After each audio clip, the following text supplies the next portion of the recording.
রাজনীতি করি তো টাকা খাওয়ার জন্য, খাইতেই যদি না পারি তাহলে এ রাজনীতি করে করবোটা কি?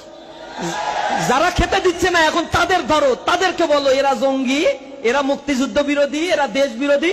অথচ স্বাধীনতার পরে 54 বছরের ইতিহাস সাক্ষী, এদেশে 54টি বছরে এদেশের স্বাধিকার জন্য, এদেশের সার্বভৌমত্ব রক্ষার জন্য সামনের কাতারে থেকে জীবন বিলিয়ে দিয়ে কারা নজরানা পেশ করেছে, এ বাংলার ইতিহাসটা সাক্ষী দিচ্ছে।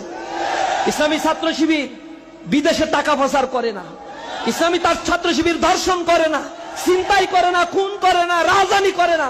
মানুষের সম্পদ লুণ্ঠন করা ইসলামী ছাত্র শিবিরের কাজ নয়।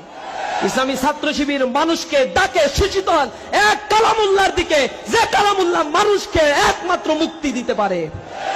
এই কথাগুলো যখন আমরা বলছি তখন কনস্পাইরেসি করে আমাদেরকেও ষড়যন্ত্র করে জেলে নেওয়া হয়েছে, হত্যা করা হয়েছে। কোরআনের পাখি আল্লামা দেলোয়ার হোসেন সাঈদীর কণ্ঠকে রোধ করার জন্য তাকে জুডিশিয়াল কিলিং এর মাধ্যমে জেলখানায় নিয়ে তাকে দিনের পর দিন সেখানে রাখা হয়েছে। সর্বশেষ কনস্পাইরেসি করে আল্লাহর ডাকে তিনি সাড়া দিয়ে চলে গিয়েছেন।